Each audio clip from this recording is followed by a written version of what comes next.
A Nova Era e a Revolução Cultural, Apêndice I. A Nova Era e a Revolução Cultural. Frito Jorge Capra e António Gramsci. Terceira edição, revista e aumentada. Apêndice I. O Brasil do PT. A entrevista do teórico do PT, Marco Aurélio Garcia, no Jornal da Tarde de 12 de janeiro, mostra que, por trás de uma tranquilizante fachada moderninha, esse partido não tem nada a propor senão o bom e velho comunismo. Segundo o entrevistado, o governo do PT não será socialista. Os ingênuos tomam esta promessa como uma garantia. Mas, prossegue Marco Aurélio, esse governo será uma democracia popular e constituirá um aperfeiçoamento do capitalismo com vistas a um horizonte socialista, um horizonte vago e indistinto bastante para não alarmar o eleitorado. O que o eleitorado, novo e inculto, ignora por completo é que aperfeiçoar o capitalismo para chegar ao socialismo não é nenhuma proposta nova, mas sim a única estratégia de governo comunista que já existiu e a única que poderia existir, já que, segundo Marx, o socialismo não pode ser implantado antes que o capitalismo desenvolva suas potencialidades até o esgotamento. A função do governo de transição, democrático-popular, é acelerar esse esgotamento. Na Rússia, essa fase intermediária chamou-se NEP, Nova Política Econômica, implantada por Lenin logo após a tomada do poder pelos comunistas. Se o próprio Lenin, subindo ao poder no bojo de uma revolução armada, não implantou logo o comunismo, e sim apenas um capitalismo aperfeiçoado, porque o PT haveria de fazer mais, levado ao poder pela via gradual e pacífica do granchismo. Marco Aurélio Garcia, prosseguindo na linha tranquilizante, assegura que os empresários nada perderão e terão tudo a ganhar no Brasil petista. Se queremos desenvolver um grande mercado de massas, é claro que grande parte da burguesia vai tirar proveito disso. Mas é exatamente o que dizia Lenin, não se pode fazer a transição para o socialismo sem que, na passagem, a burguesia ganhe um bocado de dinheiro com o incremento dos negócios. Nisto consistiu precisamente a NEP. Mas não se pense que os comunistas fiquem tristes com a súbita prosperidade dos seus desafetos. Ao contrário, acenando com a promessa de ganhos rápidos, o governo comunista faz trabalhar em favor da revolução a cobiça imediatista dos burgueses, cumprindo a profecia de Lenin, a burguesia tece a corda com que será enforcada. O truque é simples, com o progresso rápido do capitalismo, cresce também rapidamente o proletariado, base de apoio do governo comunista. Tão logo esta base esteja firme para sustentar o governo sem a ajuda dos burgueses, o governo puxa o laço. Em seguida os burgueses mortos ou banidos são substituídos em suas funções dirigentes por uma nova classe de burocratas de origem proletária ao menos nominal. Garcia diz que o PT quer um Estado forte, dotado de mecanismos de controle do Parlamento, da Justiça, do Tribunal de Contas e das estatais. Mas que diabo é isto senão o totalitarismo mais descarado? Nas democracias, a autonomia dos três poderes tem sido um mecanismo confiável e suficiente para o controle do poder. O que o PT advoga é que dois desses poderes sejam controlados por um terceiro, o Executivo, desde o momento em que este caia nas mãos do Sr. Luiz Inácio Lula da Silva. Nesta hipótese, dará na mesma que o Executivo policie os outros dois poderes diretamente, numa ditadura ostensiva, ou que o faça por intermédio de organizações autonomiadas representantes da sociedade civil, sindicatos, ONGs, grupos de intelectuais, grêmios estudantis, e controladas, por sua vez, pela facção política dominante, isto é, pelo PT. Em ambos os casos, o que teremos será o crescimento hipertrófico do poder e seu absoluto descontrole. Interrogado sobre o destino que o governo petista dará às Forças Armadas, Garcia responde, com toda a clareza de quem diz exatamente o que pensa, mudar a Constituição, para que as Forças Armadas deixem de ter, entre suas atribuições, a de combater inimigos internos, e passem a se incumbir exclusivamente da defesa das fronteiras nacionais. Ora, mandadas para a fronteira, desligadas do combate a inimigos internos, as Forças Armadas estarão duplamente impedidas, pela obrigação constitucional e pela distância, de mover um só dedo contra o crime organizado, que, sob aplausos de uma certa intelectualidade esquerdista, já domina o Estado da Federação. Se, ampliando o que hoje acontece no Rio, uma aliança entre políticos e delinquentes atear fogo ao país inteiro, as Forças Armadas nada poderão fazer contra isso, porque estarão, fiéis ao dever constitucional, aquarteladas num cafundó amazônico, velando contra a iminente invasão boliviana ou talvez dando nos marinos uma surra de fazer inveja ao Vietcong. Mas será estranho que um dirigente petista alimente esse projeto insano, quando seu partido também tem, entre seus principais quadros teóricos, um tal Sr. César Benjamin, biógrafo apologista do fundador do Comando Vermelho. Recordemos, escrito com a ajuda deste teórico petista, o livro em que o quadrilheiro William Lima da Silva faz a apologia do crime foi publicado pela editora Vozes, da esquerda católica, e lançado, com noite de autógrafos e muita badalação, em cerimônia realizada na sede da ABI em 199 litros. Apesar do que dispõe o art. 287 do Código Penal, ninguém foi processado. Alguns veem fatos como esse perigosos sinais de ligações entre as esquerdas e o crime organizado. Se há ou não aí uma aliança política subterrânea, é algo que só o tempo dirá. Mas que as esquerdas estão ligadas ao Comando Vermelho pelo passado comum e por uma profunda afinidade espiritual baseada no culto dos mesmos mitos e dos mesmos rancores, é coisa que está fora de dúvida. E como os senhores do crime não haveriam de sentir essa afinidade como um verdadeiro reconforto, diante da promessa petista de tirar do seu caminho o único obstáculo que ainda pode inibir suas ambições. A proposta petista de aumentar a dotação orçamentária das Forças Armadas em troca de retirar delas a responsabilidade pelo combate ao inimigo interno é por suborno, em que o PT veste implicitamente a carapuça de inimigo interno. Se ainda existe consciência estratégica entre os militares, a proposta indecente será repelida. Enfim, se Marco Aurélio Garcia procura aplacar o temor ante o espectro comunista dizendo que o regime petista não será socialismo e sim democracia popular, também nisto não há novidade alguma. Todos os regimes comunistas se intitulavam democracias populares.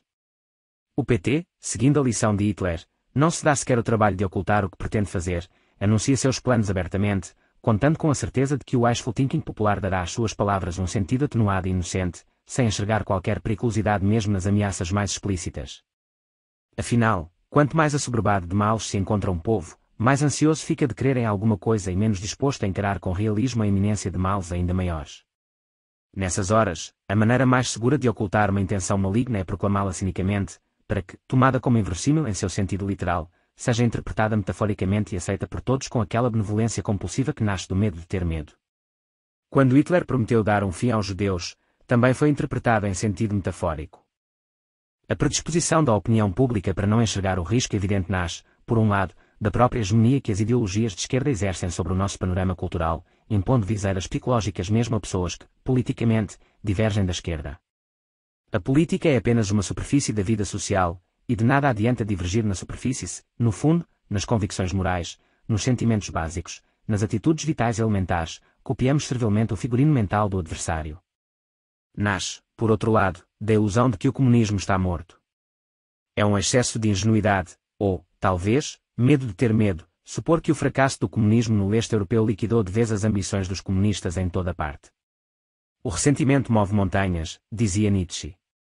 Particularmente no Brasil, é muito profunda nas esquerdas a aspiração mítica de alcançar uma vitória local que, pelo seu próprio caráter inesperado e tardio, possa resgatar a honra do movimento comunista humilhado em todo o mundo.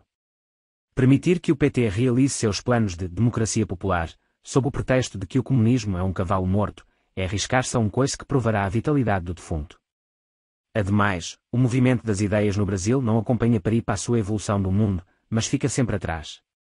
Em 1930, quando o positivismo de Augusto Comte já era peça de museu no seu país de origem, uma revolução tomou o poder no Brasil inspirada no modelo positivista do Estado. O espiritismo, moda europeia que morreu por volta da Primeira Guerra sem nunca mais reencarnar, ainda é no Brasil quase uma religião oficial. Nossos intelectuais ainda estão empenhados no combate ao lusitanismo em literatura, quase um século depois de rompido o intercâmbio literário entre Brasil e Portugal. As velhas religiões africanas, que os negros de todo o mundo vão abandonando para aderir ao islamismo, aqui vão conquistando novas massas de crentes entre os brancos. Enfim, o tempo nesta parte do mundo corre ao contrário. Porque o comunismo, morto ou moribundo em toda parte, não poderá ressurgir neste país, fiel ao atraso crónico do nosso calendário mental. Pelo menos é o que nos promete a entrevista de Marco Aurélio Garcia, se depender dele, não falharemos em nossa missão cósmica de cultores do lixo refugado pela história. Homens de formação arraigadamente marxista, insensíveis durante toda uma vida a quaisquer outras correntes de ideias, simplesmente não podem, no breve prazo decorrido desde a queda do Muro de Berlim, ter feito uma revisão profunda e séria de suas convicções. Mudanças, se houve, foram epidérmicas, para não dizer simuladas. A força atrativa do messianismo comunista não acabou, refluiu para a obscuridade, de onde, vitalizada pelo apelo nostálgico e pela ânsia de um renovo transfigurador, está pronta a ressurgir ao menor sinal de uma oportunidade. Declarações improvisadas de arrependimento nada significam, sobretudo em homens que, habituados por uma praxe do cerimonial comunista a utilizar-se de rituais de autocrítica como instrumentos de sobrevivência política, acabaram por assimilar profundamente o vício da linguagem dúplice, a ponto de torná-la uma segunda natureza. Um século de história do comunismo prova que nada iguala a capacidade da esquerda de tapar os próprios ouvidos à verdade, senão a sua habilidade de desviar dela os olhos alheios. A pressa mesma com que alguns próceres comunistas compareceram ante as câmaras de TV para declarar a falência do comunismo é suspeita, uma vez que em nenhum deles a desilusão foi profunda a ponto de fazê-lo desejar abandonar a política. Do dia para a noite, desvestiram a camisa soviética, vestiram um modelito novo, e sem mais delonga reapareceram, prontos para outra, com maior vigor e animação, discursando com aquela certeza, com aquela segurança de quem jamais tivesse sido desmentido pelos fatos. Acredite nessa gente quem quiser. Da minha parte, não duvido de todos os comunistas. Acredito em António Gramsci, quando diz que o partido é o novo príncipe de Maquiavel, e acredito em Bertolt Brecht, quando diz que para um comunista a verdade e a mentira são apenas instrumentos, ambos igualmente úteis à prática da única virtude que conta, que é a de lutar pelo comunismo. Nota. Aos que, lido este apêndice, enxergarem no autor o hidrófobo antipetista, advirto que votei em Lula para presidente e o faria de novo, com prazer, se ele tomasse as seguintes providências.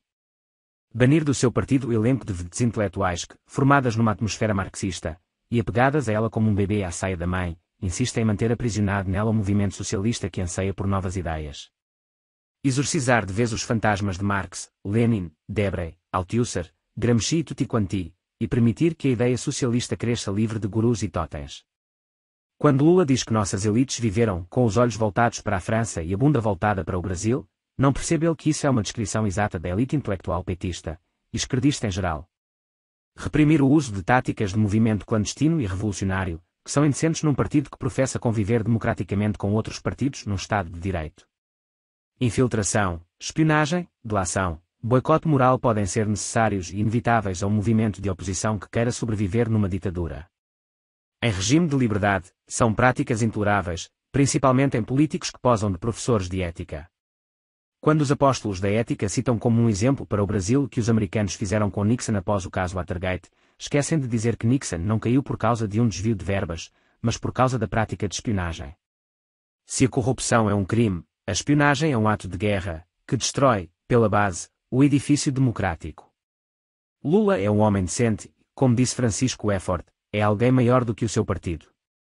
Se ele se utilizar da tremenda força do seu prestígio para exterminar esses dois vícios, o marxismo e o clandestinismo, o Partido dos Trabalhadores se transformará naquilo que seu nome promete, deixando de ser apenas o partido da nostalgia comunista.